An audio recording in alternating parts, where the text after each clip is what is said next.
Assalamualaikum warahmatullahi wabarakatuh. Kami dari kelompok 2 ingin mempresentasikan tentang riset penerapan nilai kepuasan serta loyalitas terhadap perusahaan Rolex yang disusun oleh yang pertama Ahmad Yoga Pratama, Angger Lucian Budi, Yuniar Yayang Dileksono, Yanuar Eka Putra, Edi Nugroho, dan Yusril Aji Nur Cahyo.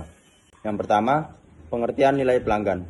Nilai pelanggan adalah persepsi pelanggan terhadap nilai yang diberikan oleh perusahaan. Oleh karena itu, perusahaan harus mempertimbangkan nilai tersebut dalam mengembangkan produk atau jasa agar sesuai dengan harapan pelanggan. Definisi lain menyatakan bahwa nilai pelanggan adalah persepsi pelanggan terhadap kualitas yang ditawarkan oleh perusahaan, di mana kualitas yang lebih tinggi relatif dibandingkan pesaing akan mempengaruhi tingkat loyalitas pelanggan. Semakin tinggi persepsi nilai yang dirasakan oleh pelanggan, semakin besar kemungkinan terjadinya hubungan atau transaksi. Hubungan yang diinginkan adalah hubungan jangka panjang, karena usaha dan biaya yang dikeluarkan perusahaan akan jauh lebih besar untuk menarik pelanggan baru atau mengembalikan pelanggan yang telah pergi daripada mempertahankan pelanggan yang ada. Bagi pelanggan, produk yang kinerjanya sesuai atau melebihi harapan dianggap bernilai dan memberikan kepuasan. Nilai pelanggan merupakan persepsi pelanggan tentang keseimbangan antara manfaat yang diterima dengan pengorbanan yang diberikan untuk mendapatkan manfaat tersebut. Berdasarkan beberapa definisi tersebut, dapat disimpulkan bahwa nilai pelanggan adalah selisih antara manfaat atau benefit yang diterima pelanggan dengan pengorbanan yang dikeluarkan untuk mendapatkan manfaat tersebut. Dengan kata lain, nilai pelanggan berkaitan dengan proses pemberi dan menerima yang dialami oleh pelanggan. Jika manfaat yang diterima lebih tinggi daripada pengorbanan yang dikeluarkan, perusahaan telah berhasil menciptakan nilai pelanggan. Namun jika manfaat yang diterima lebih rendah daripada pengorbanan, pelanggan cenderung akan merasa kurang puas. Selanjutnya, nilai pelanggan. Yang pertama, informasi. Informasi dihasilkan melalui iklan, hubungan masyarakat atau public relation, dan manajemen merek seperti kemasan, label, dan instruksi. Informasi memungkinkan konsumen untuk mengetahui nilai-nilai fungsional, hedonik, simbolik, serta biaya atau pengorbanan, sehingga mereka dapat mengambil keputusan dengan lebih cepat. Selanjutnya, produk. Produk secara langsung menghasilkan nilai-nilai fungsional, hedonik, simbolik, serta biaya atau pengorbanan yang memudahkan konsumen dalam pengambilan keputusan. Yang ketiga, interaksi. Interaksi antara konsumen dengan karyawan perusahaan atau dengan sistem yang diciptakan oleh perusahaan, misalnya ATM, dapat memberikan nilai fungsional, hedonik, simbolik, serta biaya atau pengorbanan. Yang keempat, lingkungan. Lingkungan atau environment juga merupakan salah satu sumber nilai. Pengelolaan lingkungan sebagai sumber nilai dapat ditemukan pada sektor eceran, restoran, bank, pusat pembelanjaan, dan lain-lain. Yang terakhir, transfer kepemilikan. Transfer kepemilikan merupakan sumber nilai bagi keempat tipe nilai yang telah disebutkan. Sumber ini terkait dengan akuntansi seperti pembayaran dan penagihan, pengantaran atau termasuk pengepakan, penjemputan, penghafalan, dan penulisan atau tracking, serta pengalihan kepemilikan atau seperti kontrak, perjanjian hak cipta, dan pemberian nama atau merek. Selanjutnya, kepuasan pelanggan. Kepuasan pelanggan merupakan hasil dari perbandingan antara kinerja produk dengan harapan pelanggan. Kepuasan berperan penting dalam mempengaruhi loyalitas pelanggan dan keberhasilan perusahaan. Kepuasan tidak selalu menciptakan loyalitas. Pelanggan bisa saja puas tapi tetap berpindah ke pesaing karena faktor seperti inovasi produk atau penawaran harga yang lebih kompetitif. Indikator kepuasan bisa diukur menggunakan Net Promoter Score atau NPS yang mengukur seberapa besar pelanggan bersedia merekomendasikan produk atau layanan kepada orang lain. Berikutnya, faktor yang mempengaruhi kepuasan pelanggan. Yang pertama, kualitas produk. Produk berkualitas yang memenuhi atau melampaui ekspektasi pelanggan. Yang kedua, kualitas layanan. Layanan yang konsisten dan sesuai dengan harapan. Yang ketiga, emosional. Kepuasan yang terkait dengan kebanggaan dan perasaan positif terhadap merek. Yang keempat, harga dan biaya. Produk berkualitas dengan harga yang wajar serta biaya tambahan yang minimal. Yang terakhir ada keandalan atau reliability. Dan layanan purna jual atau after sales service juga berperan penting dalam meningkatkan kepuasan pelanggan. Metode mengukur kepuasan pelanggan. Yang pertama, sistem keluhan dan suara. Perusahaan yang memberikan kesempatan penuh bagi pelanggannya untuk menyampaikan pendapat atau keluhan merupakan perusahaan yang berorientasi pada konsumen, customer oriented. Selanjutnya, survei kepuasan pelanggan. Sesekali, perusahaan perlu melakukan survei kepuasan pelanggan terhadap kualitas jasa atau produk yang mereka tawarkan.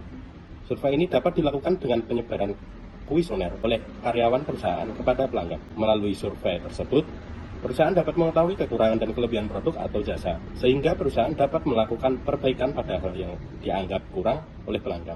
Menurut Tri Japtono, pengukuran kepuasan konsumen survei ini dapat dilakukan dengan beberapa cara, antara lain pengukuran dilakukan secara langsung melalui pertanyaan diajukan menyangkut dua hal utama, yakni besarnya harapan pelanggan terhadap atribut tertentu dan apa yang mereka rasakan. Selanjutnya, problem analisis. Pelanggan yang dijadikan responden diminta untuk mengungkapkan dua hal pokok. Pertama, masalah-masalah yang mereka hadapi terkait dengan penawaran dari perusahaan. Kedua, saran-saran untuk melakukan perbaikan. Selanjutnya, importance performance analysis. Dalam teknik ini, responden diminta untuk meranking berbagai elemen atau atribut dari penawaran berdasarkan derajat pentingnya setiap elemen tersebut. Selain itu, responden juga diminta untuk meranking berapa baik kinerja perusahaan dalam masing-masing elemen tersebut. Selanjutnya, ghost shopping. Metode ini dilakukan dengan pekerjakan beberapa orang dari perusahaan untuk bertindak sebagai pelanggan di perusahaan pesaing. Tujuannya adalah agar para ghost shopper tersebut dapat menilai kualitas pelayanan perusahaan pesaing, yang kemudian bisa dijadikan bahan koreksi terhadap kualitas pelayanan perusahaan sendiri. Selanjutnya, analisis pelanggan yang hilang. Metode ini dilakukan dengan menghubungi kembali pelanggan yang telah lama tidak berkunjung atau melakukan pembelian di perusahaan karena telah berpindah ke perusahaan pesaing. Selain itu, perusahaan juga dapat menanyakan alasan perpindahan pelanggan ke perusahaan pesaing.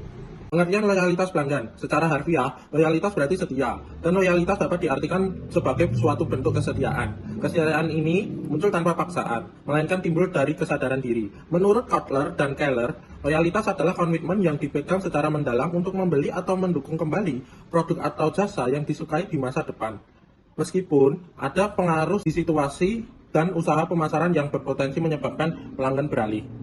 Lovelock dalam Rahayu menyatakan bahwa istilah loyalitas digunakan untuk menggambarkan kesediaan pelanggan untuk terus berlangganan dengan suatu perusahaan dalam jangka yang panjang. Dengan membeli dan menggunakan produk serta layanan secara berulang-ulang, lebih baik lagi secara eksklusif dan dengan sukarela merekomendasikan produk serta layanan perusahaan tersebut kepada orang lain. Griffin dan Restuadi mendefinisikan pelanggan yang loyal sebagai orang yang pertama, melakukan pembelian berulang secara teratur. Yang kedua, membeli antar lini produk dan jasa. Yang ketiga, mereferensikan kepada orang lain. Yang keempat, menunjukkan kekebalan terhadap tarikan dari pesaing.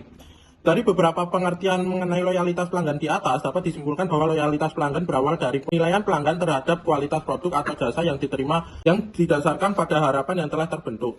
Harapan tersebut muncul dari pengalaman terhadap produk atau jasa yang telah diterima sebelumnya, serta informasi dari mulut ke mulut yang sampai kepada pelanggan. Loyalitas pelanggan merupakan sikap yang menjadi dorongan perilaku untuk melakukan pembelian produk atau jasa dari suatu perusahaan dengan melibatkan aspek emosional. Ini terutama berlaku bagi pelanggan yang melakukan pembelian secara teratur dan berulang-ulang dengan konsistensi yang tinggi. Loyalitas tidak hanya terkait dengan pembelian ulang, tapi juga mencakup komitmen dan sikap positif terhadap perusahaan yang menawarkan produk atau jasa tersebut. Indikator loyalitas menurut Z. Hamel adalah, yang pertama, terus-menerus melakukan komunikasi dari mulut ke mulut, word of mouth. Yang kedua, tidak memiliki keinginan untuk berpindah ke pesaing. Yang ketiga, membeli lebih banyak produk dari perusahaan. Cara membangun loyalitas pelanggan. Yang pertama adalah membangun fondasi yang kuat. Melalui strategi pemasaran yang tepat dan menyediakan layanan dengan tingkat kepuasan tinggi, perusahaan dapat menciptakan dasar yang kokoh untuk loyalitas pelanggan. Yang kedua adalah membangun ikatan yang kuat, mengembangkan hubungan melalui relationship marketing untuk menciptakan hubungan jangka panjang dengan pelanggan. Yang ketiga atau terakhir, mengidentifikasi dan mengeliminasi penyebab hilangnya pelanggan. Perusahaan harus mengidentifikasi faktor-faktor yang membuat pelanggan beralih dan melakukan perbaikan agar tidak kehilangan pelanggan tersebut. Sejarah singkat Rolex. Rolex didirikan pada tahun 1905. Didirikan oleh Hans Wildorf and Alfred Davis di London, Inggris. Pada tahun 1919, perusahaan ini pindah ke Jenewa, Swiss, dan berganti nama menjadi Rolex. Rolex dikenal karena inovasi dalam industri jam tangan, termasuk peluncuran jam tangan kedap air pertama yang bernama Oyster pada tahun 1926. Setelah kematian Wildorf pada tahun 1960, Andre Niger mengambil alih dan memperkuat citra merek sebagai simbol kemewahan. Rolex terus berkembang dan pada tahun 2019 mencatat pendapatan sebesar 5,2 miliar di Sweet Fans. Mereka ini dikenal karena kualitas yang tinggi, bahan premium, dan desain ikonik yang membuat menjadi salah satu merek jam tangan mewah terkemuka di dunia. Selanjutnya adalah nilai pelanggan dan kepuasan pelanggan Rolex. Nilai pelanggan. Rolex menciptakan nilai pelanggan tinggi melalui produk yang berkualitas premium, inovasi, dan eksklusivitas. Nilai yang dirasakan pelanggan tidak hanya berkaitan dengan harga, tetapi juga kualitas, status sosial, dan pengalaman mewah saat membeli. Produk Rolex dianggap sebagai simbol status dan prestis, memenuhi aspek subjektivitas nilai pelanggan. Kepuasan pelanggannya adalah Rolex memberikan kepuasan dengan memenuhi atau melampaui prestasi melalui produk yang tahan lama dan layanan yang konsisten. Selanjutnya yaitu sumber nilai pelanggan Rolex. Yang pertama ada informasi, menggunakan iklan, hubungan masyarakat, dan dukungan dari tokoh terkenal untuk memperkuat citra sebagai simbol status. Kemudian yang kedua ada produk, menawarkan desain ikonik dan bahan premium seperti steel dan emas 18 karat, serta daya tahan luar biasa yang menambah nilai fungsional dan simbolis. Kemudian ada lingkungan, butik dan platform digital didesain untuk menciptakan kesan mewah dan elegan, menambah nilai pelanggan. Kemudian transfer kepemilikan, memastikan proses pembelian dan pengiriman berjalan dengan lancar. Kemudian selanjutnya ada loyalitas pelanggan Rolex. Yang pertama, kualitas dan eksklusivitas. Produk Rolex terkenal, tahan lama, dan bernilai tinggi, membuat pelanggan percaya dan setia. Kemudian yang kedua ada citra mewah. Rolex dianggap sebagai simbol status dan kesuksesan sehingga pelanggan merasa bangga dan lebih terikat. Kemudian yang ketiga ada pengalaman yang mewah. Dari pembelian hingga pelayanan perbaikan, Rolex selalu memberikan pelayanan premium yang membuat pelanggan merasa istimewa.